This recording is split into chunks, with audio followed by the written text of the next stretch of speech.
Kieran from the Run Testers here, and Polar has just announced this. It's the Polar Vantage V2. It's the follow-up to the original Vantage V. That's Polar's premium multi-sport watch. We've done a first run video on the channel around here. You'll be able to find that. But we wanted to take the opportunity to dive into two of the really nice looking new features and go a little bit deeper to understand what they do, how they work, and also how they might be applied in training. So we caught up with Polar's head coach, Nick Anderson. Nick has coached me in the past to run a sub 3. He coaches the elites here in the UK, and there is nothing that Nick doesn't know about how to make yourself a better runner. We wanted to talk to him about how those features, the running performance test and the leg recovery test, might be built into your training program. So you can hear a little bit more about what they might be able to do before you decide whether or not you wanted to go out and invest in one of these. So we will be doing a full review of this. So don't forget to subscribe to the channel and hit the bell to get the notifications to be alerted when this pops. But for now, I caught up with Nick earlier today to go deeper into that leg recovery test and that performance running test. So here's my chat with Nick. So Nick, the first thing, so obviously the V2 has some clever new tests. One of those is the running performance test. Now, it'd be great to get your understanding of kind of what this test is doing, how it works, if you have any of that information, and also what the equivalents might be in the old school running world, if you want to call it, what the tests that people might have done on the track or in labs that this is trying to be an equivalent of. And then on from that, just how people might build it into their sort of training for a marathon or an event or, you know, week to week. Yeah, I think this is going to be one of the really key points with the V2, that this fitness test, I think, is going to allow real runners, everyday runners, all of us, to have an insight and the same kind of data and opportunity as some of the world's best athletes and those at high performance centers that are getting lab tested regularly. So we've always said to people, look, it would be best if you knew your own training zones, so you know what easy running, steady running, economy type work and top end work really is, and what are your numbers. So, you know, zone 2, 3, 4 and 5, you could call it that. Whatever it is, it's good to know your own training zones and your own profile. With the system as it's always been before, you could do the 225 minus your age type equation, or 220 minus your age. There's so many out there, and you'll get a guesstimate. But we know so many people are above that or below that. It really is quite a rough area, and Polar have been aware of that for years. The other, you know, the best way would be to go to the lab, go on a treadmill, and have a sports scientist and their team analyze your oxygen uptake and various other parameters at the same time as measuring your pulse. And you'll go on the treadmill and the incline will go up every few minutes and the speed will go up. And you've done that test yourself. And at the end of it, we can extrapolate the data and see where the kind of the metrics are for lactate turn points and what your heart rate is at the time, and create zones from it, which will be pretty accurate for your training. Okay. And that's kind of the top end.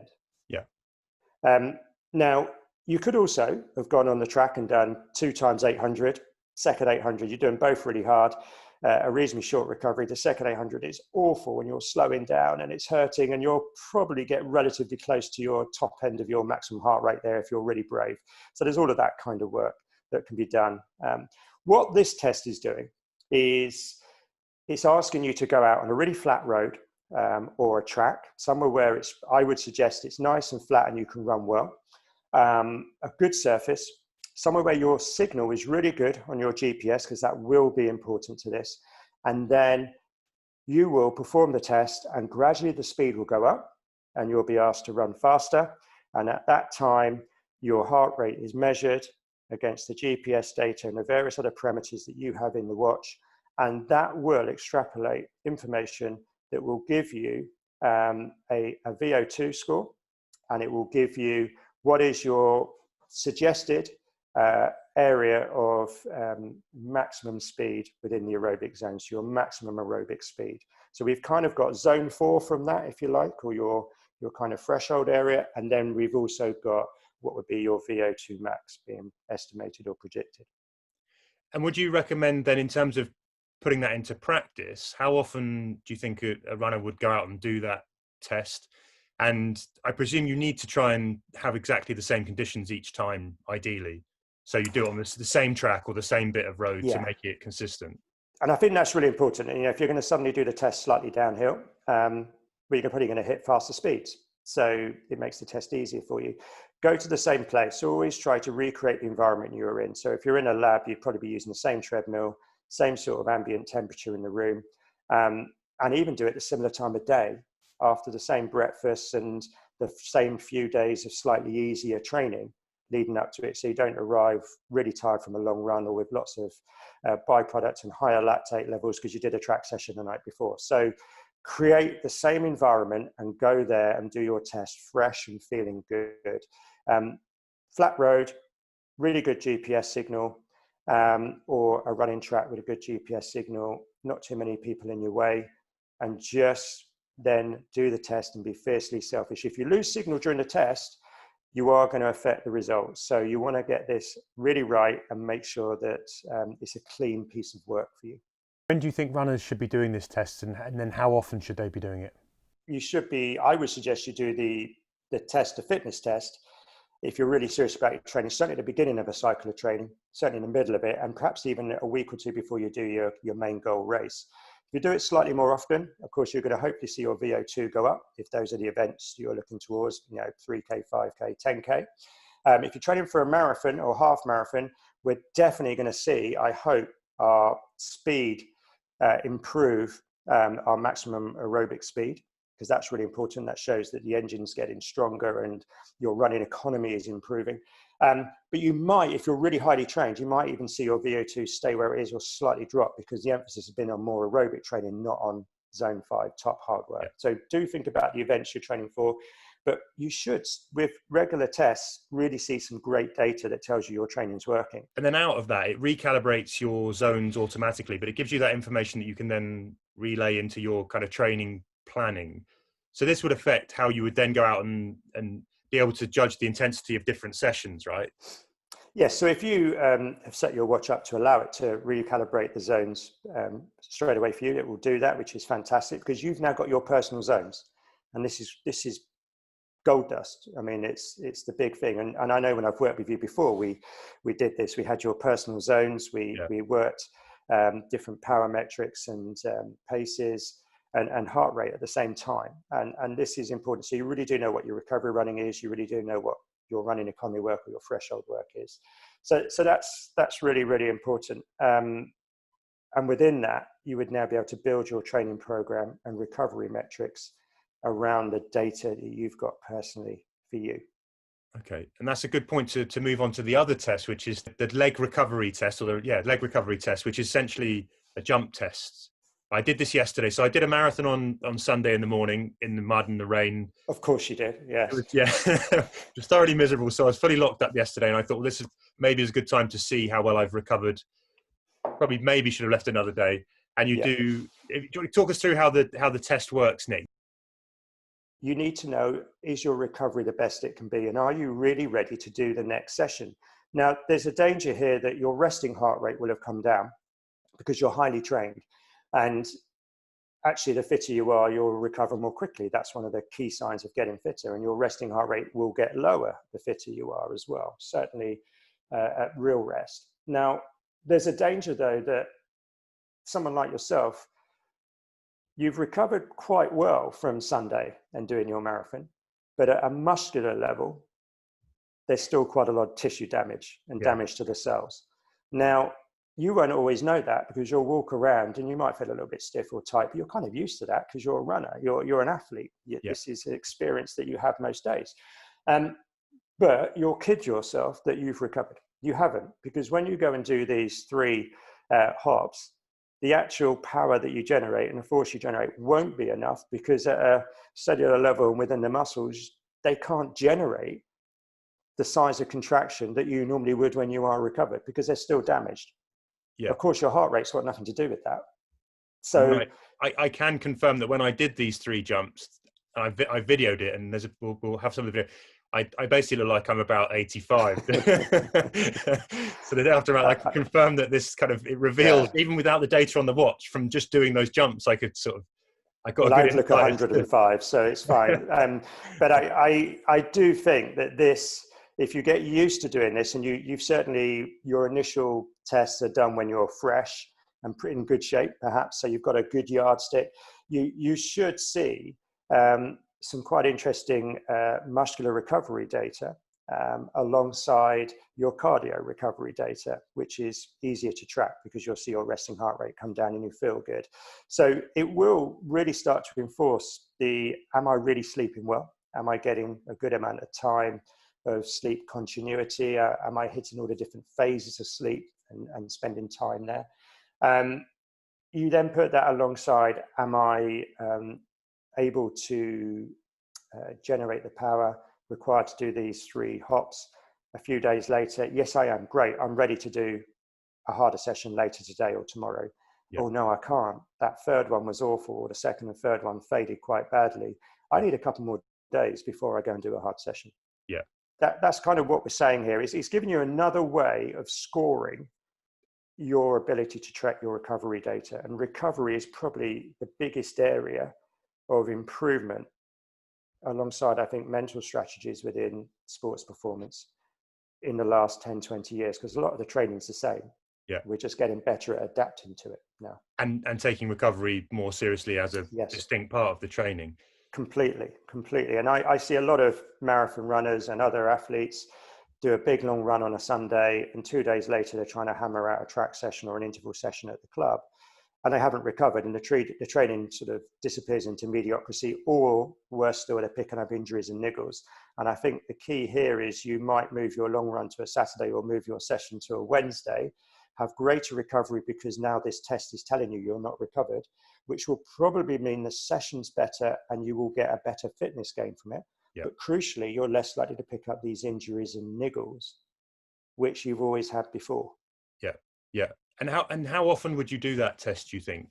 Would you only ever do it after? Would you do it after a hard session, or after a long run where you've taxed your body a little bit more than you would normally, or just I think keep you've it got to be regular careful through the with, week? be careful with all of these things. You don't get a little bit addicted to it. You should be scoring your own rate of perceived exertion and the way you feel each day anyway, in general, because those are still very, very important metrics. But I would certainly, a day or two after a long run, and a day or two after some of your other key training sessions, when you've worked harder in zone 4, the sort of economy zone, or zone 5, nearer to the sort of VO2 area, I would be looking a day or two after those type of workouts to be doing this test. Some people might do it more often than that, but I think I wouldn't be, when you're in a good phase of training, I wouldn't be going into some of these sessions guessing whether you've recovered or not, and then getting 10, 15 minutes into the session and thinking, oh, this is awful, it's going wrong, what do I do? Do I carry on? Do I just grind this out? Or do I see this as a failed opportunity? Oh gosh, my training's all gone wrong, and now the week's gone wrong, and it's not. You could have solved that so easily by just doing this test and pushing your session back one day, perhaps. Yeah. And then not beating yourself up, because it's not really, it's just part of the process, isn't it? You're gonna break yourself down, and you have to give yourself that time to come back. And I think a lot of world-class athletes, the sort of people you might often see and read about and hear about, they are getting tested quite often in the lab and so on. So it is an important part of their training. At the same time, they are either working with teams so closely that are analyzing their data and their day-to-day feelings and so on, that they're able to assess whether they're ready to do the next sessions. But I do think that even at the highest level, we've struggled to understand where we are with muscular recovery and where we really are in terms of recovery alongside heart rate. So even at the highest level, I think there's going to be some big gains here for world-class athletes with this type of look into recovery data as we go forwards, because we're using power. Yeah, I think it's really interesting that, Polar have come out with some features that have been very different to what we've seen on other watches, and these feel a bit more kind of laser focused in terms of what they're trying to do. They're very, very specific, but very much needed. And another one I wanted to sort of pick your brains on quickly was FuelWise. Yeah. The fueling feature, which I've used and I've tested it, and I had a great experience where over a longer run, again, it was an ultra, it basically encouraged me to eat at times when normally I would have made a decision not to, for whatever reason. And I've had some of my best kind of fueled longer runs by using it. But I don't know, what are your thoughts on on how that might change how people fuel during a marathon distance? I'm going to be honest, and I don't want anyone at Polar to shoot me for this. I was really skeptical of that. I was a little bit, really? Are we sure that this can give you that kind of information? You know, we're saying take a gel every 40 minutes or every 20 minutes if you could tolerate it. We're saying fuel in this way. We're saying have a strategy. Are we really saying that this data is able to tell you you really ought to be doing this, because if you don't, this is going to happen soon? And yet I've seen what's been happening in long runs, because I've been trying it myself. I've seen, interestingly, what happens when you start to train in different training zones, and how this is able to estimate the amount of energy that's come from carbohydrate versus fats and proteins, and kind of the warnings it can give you. And it's really, really useful, actually. And I think for those out on long runs or doing ultras, I think this can really, you'll have a strategy. You should have a fueling strategy that you've practiced in training, that you're used to.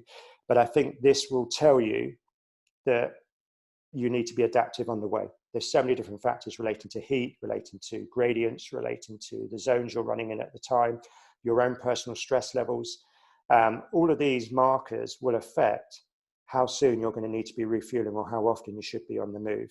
And this is able to give you even greater information for someone like yourself, who's often running long ways beyond a marathon. Yeah. This is really, really useful. I think, I mean, I found it, you know, I didn't use it and I don't use it as a replacement. It's not a replacement for my brain and me assessing how I feel in the moment, but it's as an extra tool to support what I already know and to educate a little bit. I think it's been really useful. And particularly for people who might be brand new to the longer distances, who haven't really even maybe, you know, picked up a gel very often before. It's an idea at least of how many you might need in a certain distance based on your I've done it myself. I've been out for runs when I've been in the hills or away somewhere, and I've been running for a few hours and just loving what I'm doing. And I'm, you know, after X amount of time, I'm thinking, right, I really ought to take a gel, but it's in the backpack, or it's here, or I'm in the moment, and I think, oh, I'll do it a bit. I'm fine. I'll do it a bit later. But deep down, you know that last hour, that last hour and a half is going to go well, because the way you fueled early in the run.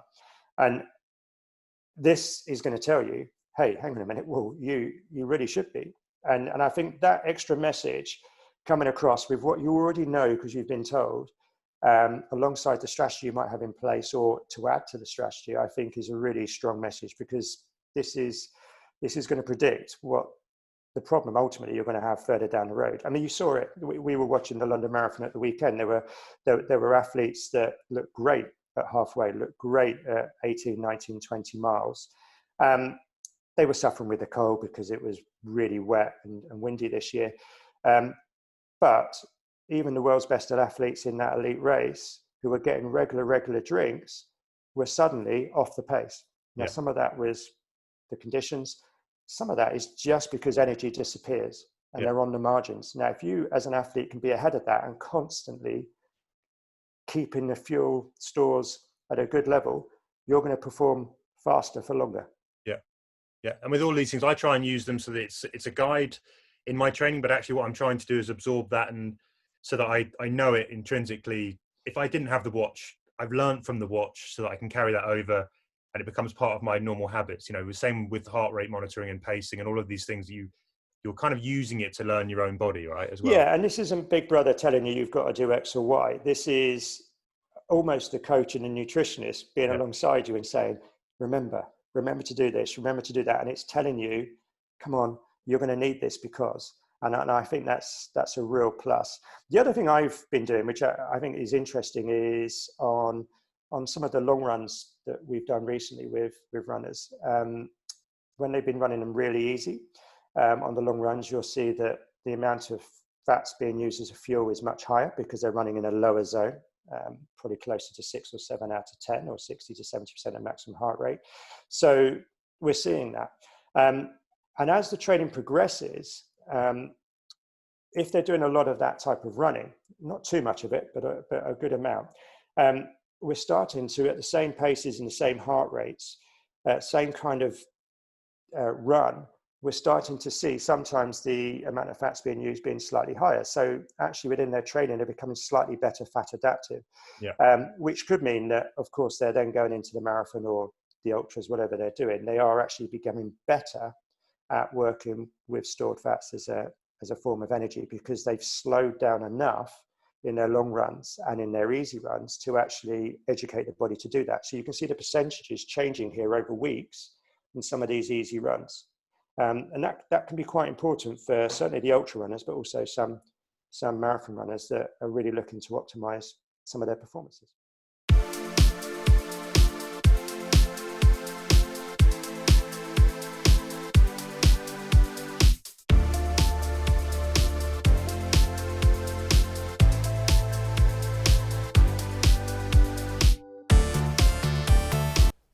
So there you have it. That is a coach's eye view of some of the new features on the brand new Polar Vantage V2.